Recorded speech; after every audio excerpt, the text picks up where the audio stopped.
داود شاه د علي شه به مال رانه کوي. نو دا خو زما لور نه ده که نه مسلمانه. هلکه طاهره د داود شاه سره ستا څه رشته ده که نه؟ رشته خو مو نشته، خو دی کره زه وړوکې لوی شوم. جینۍ سونیا شه علي شه په څه باندې مشهوره ده؟ په کوس ورکولو باندې مشهوره وه. بړوا ته ولې خاندې؟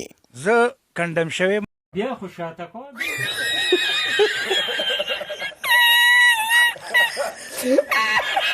هلکه داود شاه دغه علي شه به دې غوړه ته وړه میاشت څو روپۍ اخلي؟ 10 لاک دا څه وایې ظالمه د دې سره اخر څه شی دی؟ شی ورکړی دی شی. دا څنګه شی دی؟ اخر شلیږي نه؟ کوسې دانه شو.